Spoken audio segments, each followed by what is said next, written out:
सन्नाटे में दबे राज। यहाँ गांव की गलियों में चीख गूंजती है। कहते हैं रात ढली, यहाँ कोई परछाई जिंदा लाशों सी घूमती है। नमस्कार दोस्तों, एक बार फिर स्वागत है आपका मेरे चैनल सच्ची कहानी बाई एसके में। आइए शुरू करते हैं आज की कहानी। रात का समय था, आकाश काला हो चुका था और गांव बसौती पर गहरी चुप्पी छाई गई थी। दूर कहीं कुत्ते की भौंकने की आवाज़ आ रही थी, जैसे वे किसी अनदेखी परछाई को भगा रहे हों।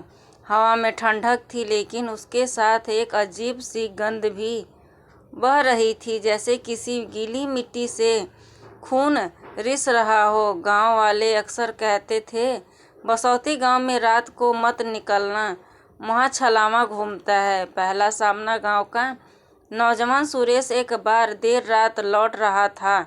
सुनसान रास्ते पर चलते चलते अचानक उसे लगा कि कोई उसके पीछे आ रहा है। उसने पलटकर देखा, सफ़ेद कपड़े पहन एक औरत, जिसके लंबे काले बाल जमीन पर घिसड़ रहे थे। सुरेश ने डरते हुए पूछा, कौन कौन है वहाँ औरत हल्की हंसी हंसने लगी। उसकी हंसी इतनी ठंडी थी कि सुरेश की रीढ़ में सिहरन दौड़ गई। फिर अगले ही पल वह औरत हवा में धुएं की तरह गायब हो गई।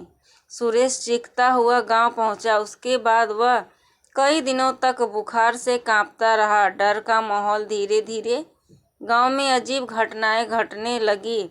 किसी की खिड़कियां पर रात में खटखट होती, दरवाजे खोलो तो बाहर सिर्फ सन्नाटा। किसी के कान में अजनबी औरत की फुसफुसाहट आ रही हो गूंजती, लेकिन पास कोई नहीं। बच्चों को शाम ढलते ही घर में बंद कर दिया जाता।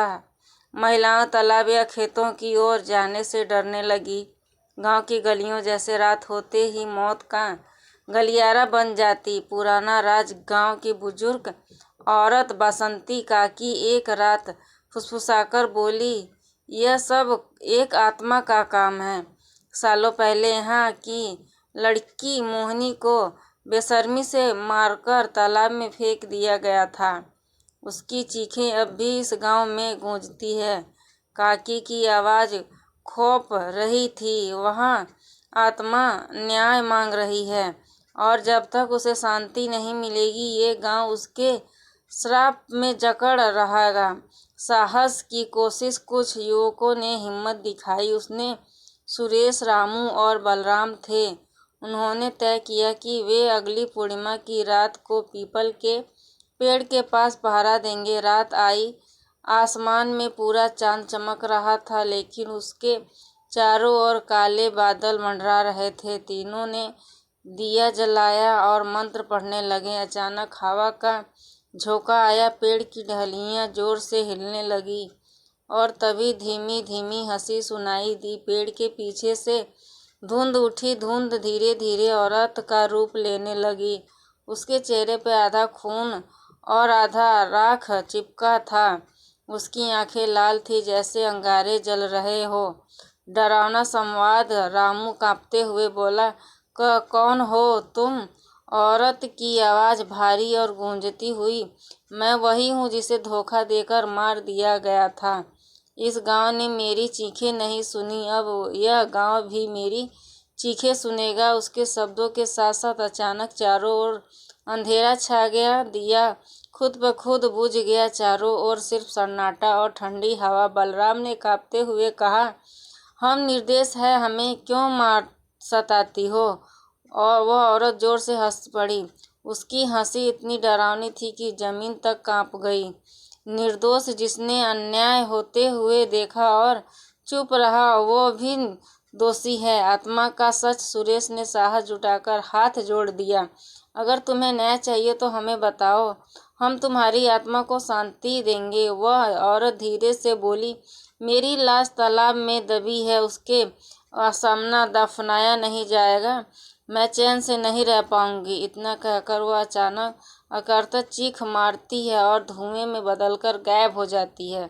सच का उजागर होने लगे। दिन गांव वाले तालाब पर गए खुदाई करवाई गई। सचमुच मिट्टी के नीचे से एक लड़की का कंकाल और कुछ पुराने गहने मिले।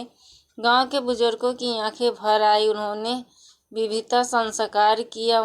मनोचात्र के बीच आग की लपटों में ऐसा लगा मानो कोई आत्मा आसमान की ओर जा रही हो। अंततः लेकिन अधूरा उसके बाद गांव में घटनाएं कम हो गई। लोग मानने लगे कि मोहिनी की आत्मा को शांति मिल गई। लेकिन कभी कभी आधी रात को तालाब के किनारे से किसी औरत की धीमी हंसी अब भी सुनाई देती है।